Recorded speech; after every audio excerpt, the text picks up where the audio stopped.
فأنا ناصح لإخواني بالصدع بالحق تبيض وجوههم. السكوت في مسألة الحزبية يضرها، فاصدع بما تؤمر وأعرض عن المشركين. سلامي على دماج ورجالها والشيخ يحيى ودار العلم يا سعد بانيها ورسوله. اللهم صل على محمد عبدك ورسولك wa ala alihi wa ashabihi ajma'in, amma ba'd. Kita insyaallah untuk faidah-faidah yang tambahan belum ditemukan banyak, tapi kita ambil sedikit yang disebutkan oleh Syekhuna Al-Harari rahimahullahu ta'ala. Waalaikumsalam warahmatullahi wabarakatuh. Ahlan.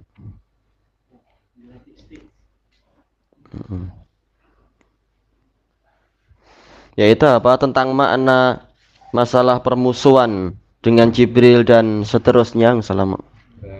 Kata Syekhuna Al-Harari, maknanya adalah barang siapa memusuhi Allah atau salah seorang dari malaikatnya atau salah seorang dari para rasulnya, maka Allah adalah musuh bagi dia.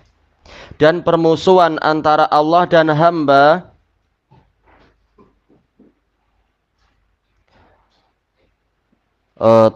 permusuhan antara Allah dan hamba dalam artian hamba memusuhi Allah ini tentunya bukan hakiki.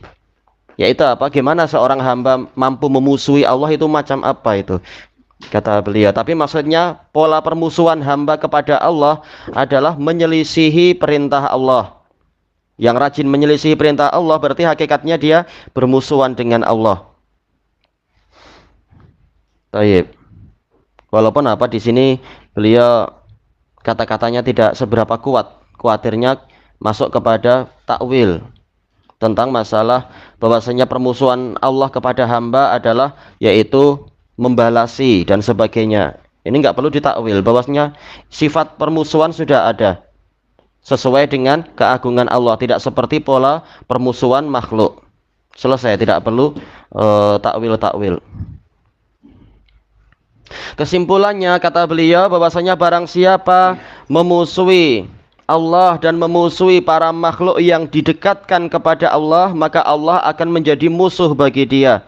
Karena orang ini adalah orang yang kafir dan berarti dia memusuhi Allah, sehingga layak untuk dimusuhi juga oleh Allah Ta'ala. Dan orang ini hakikatnya zalim pada diri sendiri. Karena kalau dia sampai bermusuhan dengan Allah, kalau dia berdoa, maka Allah tidak akan mengabulkan doa dia. Maka ini adalah kerugian bagi dirinya sendiri. Dan ayat ini berisi ancaman yang keras, yang tidak tersamarkan bagi kita. Bahwasanya ini adalah ancaman yang keras. Kenapa? Karena di sini ada keterangan yang jelas bahwasanya orang-orang tadi adalah musuh bagi kebenaran. Dan dia adalah musuh bagi setiap orang yang menyerukan kebenaran. Karena memusuhi Jibril hakikatnya memusuhi para dai kepada kebenaran. Juga dia menjadi musuh bagi Al-Quran.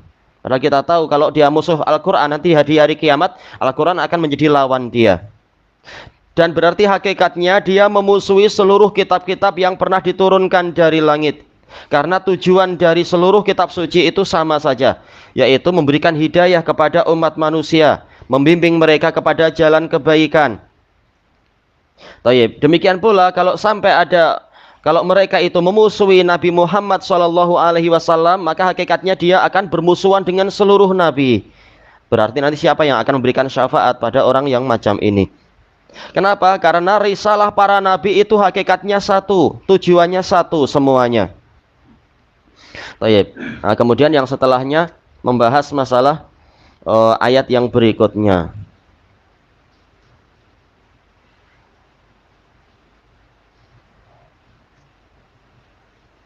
Kita langsung aja masuk kepada tafsir Imam As-Sa'di rahimahullahu ta'ala.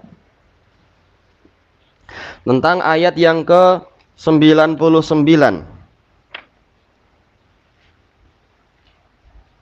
Yang mana Allah Subhanahu wa ta'ala telah berfirman, "Walaqad anzalna ilaika ayatim bayyinat wa ma yakfuru biha illal fasiqun. Dan demi kebesaran kami, benar-benar kami telah menurunkan kepadamu ayat-ayat yang jelas, dan tidak ada yang mengingkari ayat-ayat ini kecuali orang-orang yang fasik, keluar dari ketaatan. Kata Imam As-Sa'di, Allah Ta'ala berfirman kepada Nabi-Nya Shallallahu Alaihi Wasallam, dan demi kebesaran kami, sungguh kami telah menurunkan kepadamu ayat-ayat yang jelas, yaitu dengan ayat-ayat itu akan dihasilkan hidayah bagi orang yang memang memohon hidayah. Dan ayat-ayat tadi juga menegakkan hujjah bagi orang-orang yang menentang. Jelas ini adalah, yaitu apa? Al-Quran itu jelas bagi orang yang beriman dan bagi orang yang kafir. Untuk orang yang beriman, dia dapat hidayah. Untuk orang yang kafir, maka ayat tadi walaupun dia ingkari, tapi ayat ini sudah menegakkan hujjah bagi dia. Sehingga di hari kiamat dia tidak ada alasan. Ini tentunya orang kafir yang memang sudah mendengar Quran dan sebagainya. Bukan kafir dari kalangan para pengekor yang belum tahu Quran. Karena kafir sendiri bertingkat-tingkat. Baik. Kata beliau, dan ayat-ayat yang jelas yang kami turunkan kepadamu, wahai Rasulullah, ayat ini berada di atas keterangan dan penunjukan kepada kebenaran, dan dia sudah mencapai tingkatan yang sangat agung di dalam menjelaskan, bukan kiasan-kiasan yang tidak terang, kiasan-kiasan yang kata kiasan yang tidak jelas dan sebagainya. Bahkan dia betul-betul sangat jelas dan sangat terang, tentunya bagi orang yang mempelajari bahasa Arab dan juga rajin menuntut ilmu, mencari penjelasan kepada para pensyarah, kepada para penafsir dan semacam itu. Dan ayat-ayat ini tadi sampai kepada suatu situasi yang mana barang siapa tidak menerima ayat-ayat itu, berarti itu adalah orang yang fasik.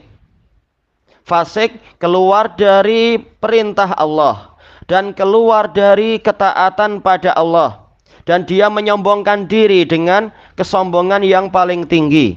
Karena hujah sudah sangat jelas, sangat terang dan sesuai fitrah. Bagaimana setelah itu dia menentangnya? Maka ini adalah orang yang paling sombong. Taib. Sampai di sini yang disebutkan oleh Imam As-Sa'di rahimahullahu ta'ala. Kita lanjutkan ayat yang berikutnya, yang mana Allah Ta'ala berfirman, awakullama ahadu ahdan nabadhahu fariqum minhum bal aksaruhum la yu'minun. Dan apakah setiap kali mereka membuat perjanjian, mereka membuang perjanjian, sekelompok dari mereka membuang perjanjian itu. Bahkan kebanyakan mereka itu memang tidak beriman. Kata beliau, kata Imam As-Sa'di, di dalam kalimat ini ada rasa keheranan, yaitu perasaan heran untuk ukuran kita tentunya. Ta'ajub. Dikarenakan banyaknya, disebabkan oleh banyaknya perjanjian-perjanjian yang dibuat oleh ahli kitab itu, tetapi mereka tidak sabar untuk memenuhi perjanjian tersebut. Kenapa? Karena kalimat kullama ini memberikan faedah tikror, kata beliau, yaitu pengulangan. Kullama. Taib. Yaitu apa? Setiap kali didapatkan perjanjian, ternyata hasilnya setelah itu adalah pembatalan. Apa sebab dari perbuatan itu tadi? Sebabnya adalah karena mayoritas dari mereka itu tidak beriman. Maka tidak adanya keimanan mereka itulah yang menyebabkan mereka membatalkan perjanjian-perjanjian. Karena seandainya keimanan mereka itu benar, keimanan mereka itu jujur, niscaya keadaan mereka adalah seperti apa yang Allah firmankan pada orang yang imannya jujur, minal mu'minina rijalun shadaqu ma ahadullaha alaih. Di antara kaum mukminin ada orang-orang yang mereka jujur di dalam perjanjian yang mereka buat kepada Allah. Baik, sampai di sini yang disebutkan oleh Imam As-Sa'di. Sementara kalau Imam Ibnu Katsir, beliau langsung menggabungkan ayat 99 ini sampai ke ayat 103. Dan enggak apa, kita ambil ringkasan-ringkasannya dulu, berarti yang di As-Sa'di. Kita lanjutkan. Ayat yang ke 101 Allah Ta'ala berfirman, walamma ja'ahum rasulun min 'indillahi musaddiqul lima ma'ahum nabadha fariqum minal ladzina utul kitaba kitaballahi wara'a zuhurihim ka'annahum la ya'lamun. Manakala telah datang kepada mereka seorang rasul dari sisi Allah, enggak harus rasulnya datang betul-betul datang dari langit, tapi apa? Sudah ada ketetapan dari Allah bahwasanya ini adalah utusan Dia. Sama saja dia berjumpa dengan Allah ataukah melalui perantara yaitu Jibril. Karena Jibril datang dari sisi Allah. Baik, sama saja Rasul itu ada di kota mereka atau Rasul itu pernah berjumpa dengan pernah diangkat jadi Rasul di tempat yang lain yaitu di Gunung Sinai barangkali atau di tempat yang lain lalu mendatangi mereka. Jadi kedatangan tidak mengharuskan mereka Nabi itu datang dari jauh sekali lalu masuk ke kota itu. Tidak harus demikian. Intinya datang ke tempat-tempat mereka untuk mendakwai mereka. Dan Rasul itu datangnya adalah dari mursil, dari pengutusnya. Sama saja pengutusnya betul-betul jumpa langsung ataukah melalui perantara lagi. Ini terserah Allah. Baik. Intinya Rasul tersebut memang dari sisi Allah secara istilah bahasa Arab. Musaddiqul lima ma'ahum. Musaddiqun sifat dari Rasul, yang mana Rasul tersebut membenarkan ajaran yang ada pada mereka, yaitu kitab suci. Tidak ada perbedaan dengan Rasul-Rasul yang lain, perbedaan yang bersifat prinsipil. Nabadha fariqum minal ladzina utul kitaba kitaballah. Sekelompok orang dari orang-orang yang telah diberi kitab suci, ternyata mereka melemparkan, mereka membuang kitabullah. Boleh jadi kitabullah yang dulu, karena apa? Hakikatnya mereka mengingkari kitab yang dulu yang mengabarkan adanya kitab yang baru ini. Atau yang dibuang memang kitab yang baru ini. Intinya sama. Karena barang siapa mengingkari satu kitab suci, hakikatnya dia mengingkari semua kitab suci yang memang datang dari langit, bukan buatan orang. Wara'a zuhurihim, ke belakang-belakang mereka. Ka'annahum la ya'lamun, seakan-akan mereka tidak tahu. Seakan-akan apa? Betul-betul ilmu yang pernah mereka pelajari tidak ada jejaknya sama sekali di hati mereka. Di mana penghormatannya dan sebagainya. Ini sikap sekelompok orang dari ahli kitab. Wattaba'u ma tatlu syayatinu ala mulki Sulaiman. Dan mereka mengikuti apa yang dibacakan oleh setan atas nama kerajaan Sulaiman. Baik, ini menunjukkan benarnya yang disebutkan Syekhul Islam rahimahullahu ta'ala. Apa itu? Man tarakal haq ubtuliya bi ittiba'il batil. Barang siapa meninggalkan kebenaran, dia akan terkena musibah dengan mengikuti kebatilan. Barang siapa meninggalkan kitab suci, maka dia akan terkena musibah mengikuti kitab-kitab sihir. Barang siapa meninggalkan utusan Ar-Rahman, maka dia akan dicabar dengan, yaitu apa? Terkena musibah, harus tunduk kepada para setan-setan. Itu selalu, nggak mungkin kosong manusia itu. Baik, makanya di sini setelah mereka meninggalkan kitab suci, mereka justru mengikuti kitab-kitab sihir yang didatangkan oleh para setan mengatasnamakan kerajaan Sulaiman. Baik, kalau disebutkan dalam Israiliyat, ketika Nabi Sulaiman meninggal dalam keadaan tidak memiliki putra untuk naik, untuk mewarisi kerajaan beliau, maka apa? Maka pecah jadi dua itu Bani Israel, kerajaan yang di Syam dan kerajaan yang di Irak. Nah, kemudian kesempatan setan datang mengatakan Sulaiman itu berjaya menguasai seluruh manusia dan menguasai binatang-binatang hewan dan juga menguasai jin, itu karena dia punya cincin. Punya cincin dan punya ilmu sihir. Dia letakkan di bawah singgasana dia. Nah, inilah yang dikatakan ala mulki Sulaiman. Setan mengatasnamakan bahwasanya ini adalah ajaran Sulaiman. Sulaiman memakai sihir. Na'udzubillah. Dan ini yang banyak dicari-cari oleh orang-orang yang ahli khurafat itu, mengatakan, oh saya jumpa cincin Sulaiman. Seperti yang diceritakan di dalam buku 1001 Malam dulu anak baca awal sampai akhir. Nah, orang yang sudah melewati 7 lautan nanti dia akan sampai di sebuah gua. Nah, ternyata di situ ada Nabi Sulaiman karena Nabi badannya tidak rusak, sedang tidur. Nah, di dekatnya itulah ada cincin Sulaiman di situ. Nah, barang siapa mengambil itu dia akan menguasai seluruh jin. Nah, orang hayalnya itu bukan hayalnya untuk jadi mukmin seperti dakwahnya Sulaiman pada Ratu Saba. Intinya ingin dapat kekuatan apa tadi itu cincin tadi. Bukan ikut tauhidnya Nabi Sulaiman. Ya ini hayalnya mereka. Menguasai korin yang di hati kita aja susah sekali, nggak mampu kita. Tayyib wa ma kafara Sulaimanu walakinna syayatina kafaru. Maka Allah Ta'ala membela nabinya. Sulaiman itu tidak kafir, tetapi setan-setan itulah yang kafir. Kafir dari sisi apa? Ya yu'allimunan nasa sihar. Mereka mengajarkan sihir kepada umat manusia. Baik, maka Allah Ta'ala membantah Sulaiman tidak mengajarkan sihir. Dan Sulaiman tidak kafir. Setan itu yang kafir dengan sihir-sihir mereka itu. Wa ma unzila 'alal malakaini bi Babila Harut wa Marut. Ma di sini ma'tuf kemana? Ma'tuf kepada ma yang wattaba'u, yaitu Bani Israel setelah meninggalkan kitab suci, mereka mengikuti pembacaan setan-setan yang mengatasnamakan kerajaan Sulaiman, dan mereka mengikuti apa yang diturunkan kepada 2 malaikat yang di Babil, yang di Irak. Apa itu? 2 malaikat itu adalah Harut dan Marut, dan inilah qiraah yang betul. Malaka ini dan yang dirajihkan oleh Imam Ibnu Katsir itu betul-betul malaikat. Adapun yang dirajihkan oleh Imam Ibnu Jarir yaitu malika ini, yaitu 2 raja. Dan boleh jadi maksudnya 2 raja ini adalah raja jin, bukan raja manusia. Memang ada khilaf, tapi yang betul sesuai dengan dohir ayat dalam qiraah yang ma'rufah, yaitu malaka ini, dan memang dia adalah malaikat, cuma datang sebagai untuk menguji manusia. Jadi apa? Mereka tidak merasa cukup dengan meninggalkan kitab suci.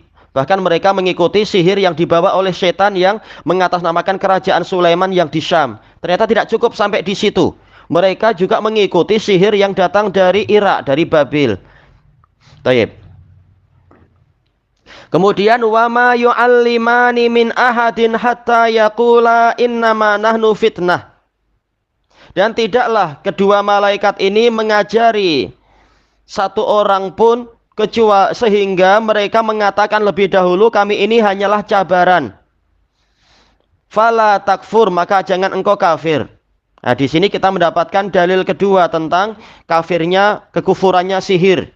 Yang pertama adalah orang yang mengajarkan sihir maka dia kafir. Tadi yu'allimunan nasa sihir. Yang kedua, orang yang mempelajari sihir ini juga kafir.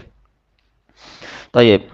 Dan ini semua dijelaskan oleh Imam Ibnu Qudamah di dalam kitab beliau Al-Mughni ketika membahas masalah hukum-hukum sihir.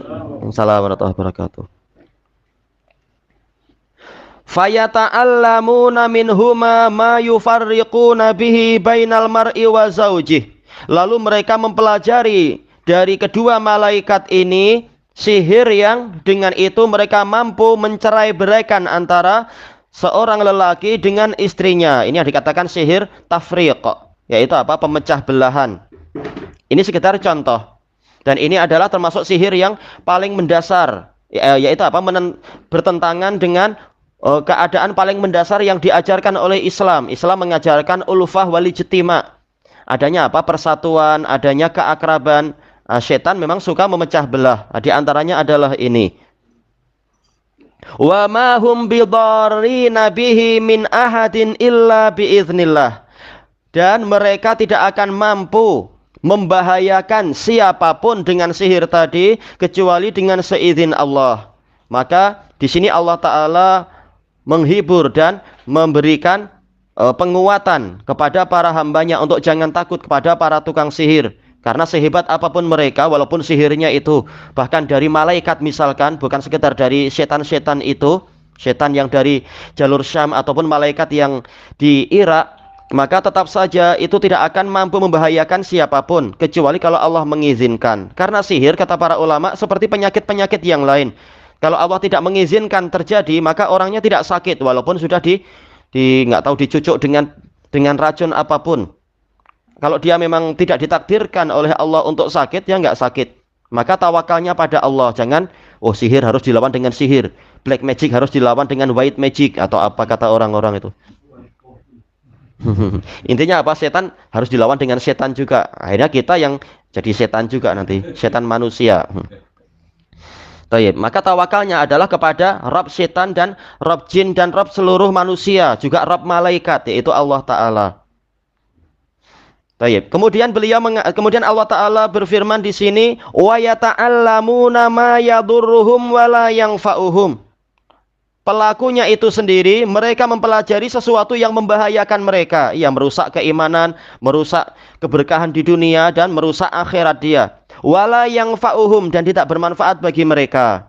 Dijelaskan oleh Imam Ibnul Qayyim rahimahullah di dalam kitab beliau Miftah Daris Sa'adah. Ada dua kemungkinan, yaitu betul-betul tidak ada manfaatnya secara total, maka dinafikan secara total di sini, wala yang fa'uhum secara mutlak. Atau mungkin ada sedikit manfaat yaitu apa? Senang-senang, saya boleh terbang, atau saya boleh masuk ke entah kemana, ke rumah orang tanpa orang tahu. Karena apa? Setan yang membawa, seperti yang pernah terjadi di sebagian kota itu. Si pencurinya dia punya ilmu tenaga dalam, akhirnya dia mampu untuk masuk ke lubang apa namanya ini?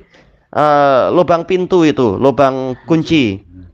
Sehingga apa? Setiap kali polis atau penjaga itu cari-cari, mana dia? Ternyata apa? Dia mampu mengecil dan masuk ke lubang kunci. Dan bahkan apa? Mampu masuk ke sela-sela pintu, menipis, nggak tahu gimana itu ilmu apa. Setannya suruh kerja susah payah. Sampai apa? Kemudian ada ketika itu sering sudah terjadi pencurian di kota itu, akhirnya orang-orang mengeluh. Polis-polis juga mengeluh. Akhirnya kebetulan ada tentara yang dia sudah mengaji, dia tahu tauhid. Dia bilang, biar saya yang menghadapi. Yang penting apa? Coba diintai. Kalau nampak dia, maka apa? Kita kejar. Nah, betul, ketika dia nampak, maka polis-polis dan tentara sudah mengintai. Tentara yang ini nggak bawa pistol, tahu orang itu sudah apa itu? Pakai kekebalan dengan kekebalan pistol. Tapi dia lupa bahwasanya polis juga apa? Boleh bawa parang. Nah, dia bawa parang. Ketika dikejar memang apa? Nampak dia mampu menghilang ke sana kemari, loncat sana loncat sini. Yang penting apa? Semua orang sudah mengawasi agar tidak sampai jejaknya hilang lenyap sama sekali. Sampai terakhir ada orang mengatakan dia sudah sampai situ, masuk ke dalam apa itu namanya, pokok. Kebetulan alhamdulillah sudah ada yang tahu. Ternyata apa? Orang itu masuk ke dalam pokok. Memang setannya betul-betul kerja keras untuk dia. Nah, ketika sampai ke pokok itu, orang-orang tak tengok, kecuali si saksi ini. Nah, maka si tentaranya itu bawa parang, lalu apa? Pokok itu dipukul-pukul, akhirnya apa? Berdarah. Ternyata apa? Setannya lupa untuk mengajarkan masalah yang ini. Masalah apa itu? Kalis parang. Kalau kalis pistol memang sudah biasa. Akhirnya kalah juga. Intinya apa? Ini justru walaupun dia ada keuntungan mendapatkan duit barangkali, atau mampu terbang, atau mampu menghilang, tetap dorornya itu terlalu dominan. Sementara sesuatu yang kalah dominan, maka dia dianggap tidak ada. Al-hukmu yambani alal aghlab wan nadir la yubna alaihil hukum. Hukum itu dibangun di atas sesuatu yang dominan, sesuatu yang jarang-jarang ada atau kalah, maka dia dianggap tidak ada.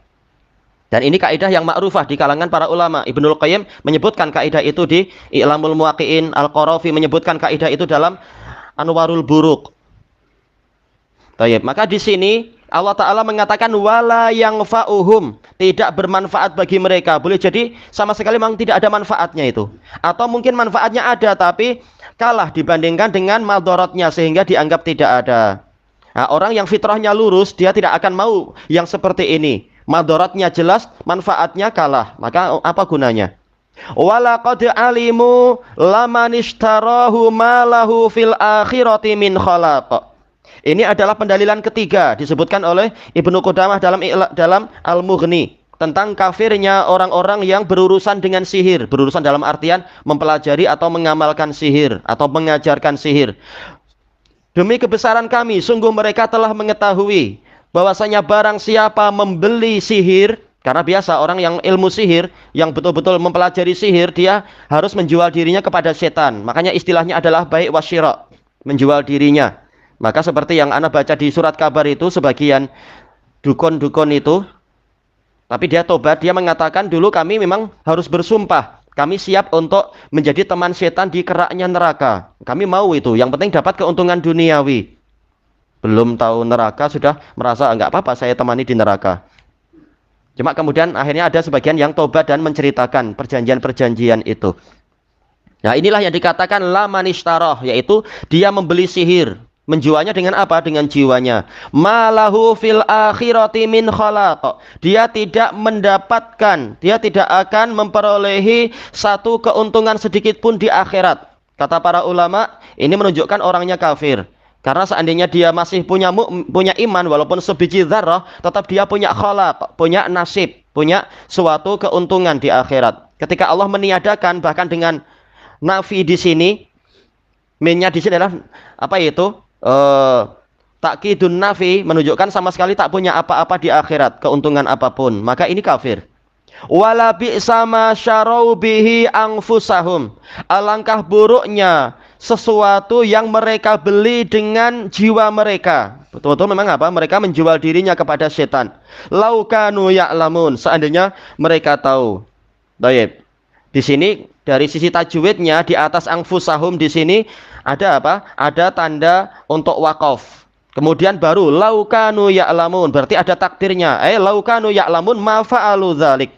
Seandainya mereka tahu itu, niscaya mereka tidak melakukannya. Baik. Ini menunjukkan pentingnya ilmu. Kalau orang punya ilmu, dia tidak mau menjual diri pada setan. Tapi karena banyak orang tidak mau belajar baik-baik, maka banyak orang di pasar-pasar menjual diri pada setan, sadar atau tidak sadar. Pakai apa itu? Kalau Indonesia itu pakai jarum-jarum, susuk-susuk biar tambah cantik. Saya sedang marah pun orang akan lihat saya sedang tersenyum. Atau saya sedang diam pun orang merasa tertarik ke kedai saya, dan seterusnya. Di berbagai negara banyak case-case semacam itu. Bahkan apa? Memang sihir betul-betul membawakan cecair yang berisi sihir. Nah, itu hakikatnya adalah karena kejahilan mereka sampai mau bekerja sama dengan setan. Walau annahum amanu wattaqau lamasaubatum min indillahi khair. Seandainya mereka beriman dan bertakwa, pastilah masubah, yaitu pahala. Pahala dikatakan masubah karena dia sabah, yaitu kembali. Kita bekerja tapi hakikatnya kembali kepada kita lagi. Niscaya pahala dari sisi Allah itu lebih baik daripada hasil sihir mereka yang letih lelah itu. Belum tentu berjaya juga sihir itu seringkali. Baik, pahala di sisi Allah nggak terhitung. Dan Allah tutup lagi dengan kalimat yang sama, laukanu ya'lamun, seandainya mereka tahu, yaitu seandainya mereka tahu itu bahwasanya perbuatan mereka itu nggak ada gunanya sama sekali, niscaya mereka tidak melakukan itu. Tapi karena rata-rata mereka jahil, entah jahil murakkab atau jahil basit atau jahil pada jenis yang ketiga yang disebutkan oleh Syekhul Islam dalam Iqtida dan Ar-Raghib di dalam Mufradat. Jahil yang ketiga adalah sengaja menyelisihi ilmu. Dia tahu tapi dia sengaja menyelisihi. Nah, ini jahil yang ketiga. Baik, itu juga jahil. Menunjukkan apa pentingnya ilmu. Ilmu menghalangi orang dari kekufuran, dari kesyirikan, dari menjual diri, dari membahayakan diri dan seterusnya. Dan ini adalah pendalilan yang keempat, yaitu bahwa tentang kafirnya orang-orang yang berbuat sihir. Karena Allah mengatakan walau annahum amanu, seandainya mereka beriman, menunjukkan para penyihir itu tidak punya iman. Baik. Demikian pula di dalam tafsir Ibnu Katsir berhentinya di ayat yang ini ya, 103. Baik, untuk kelanjutannya kita baca di masa yang akan datang insyaallah untuk As-Sa'di dan yang Ibnu Katsir. Wallahu a'lam. Ibnu Arabi tak sihir juga. Tergantung, dia punya beberapa kitab, ada khurafat, ada sihir, ada tasawuf yang rusak. Tergantung kitab yang mana dulu.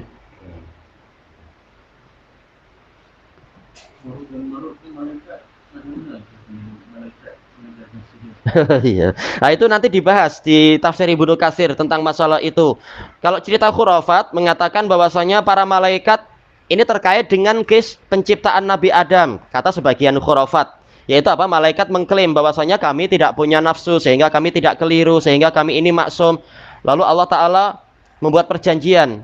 Aku akan menguji kalian, aku akan beri kalian hawa nafsu. Mampukah kalian dengan akal dan kehebatan kalian untuk menghadapi hawa nafsu itu? Mereka pun buat perjanjian, pilih mana siapa yang akan dicoba oleh Allah Ta'ala. Lalu dipilih malaikat yang terbaik, yaitu Harut dan Marut, namanya Israiliyat.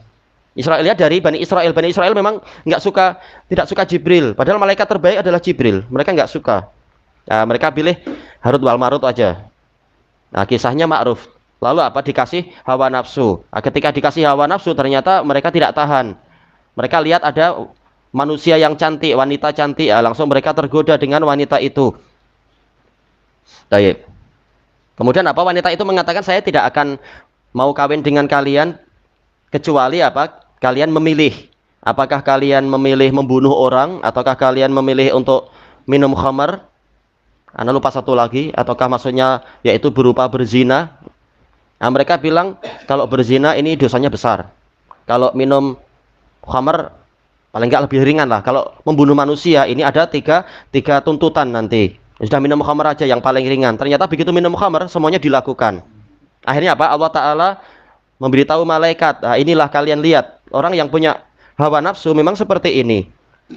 Kalian sendiri kalau kalian diuji dengan adanya hawa nafsu, kalian juga tidak kuat. Maka apa? Harut dan Marut pun mohon ampun pada Allah. Maka Allah Ta'ala memberikan hukuman, yaitu apa? Kalian harus tinggal di Babil. Kalian ajarkan ilmu sihir pada orang-orang itu sebagai cabaran. Ini Israiliyat.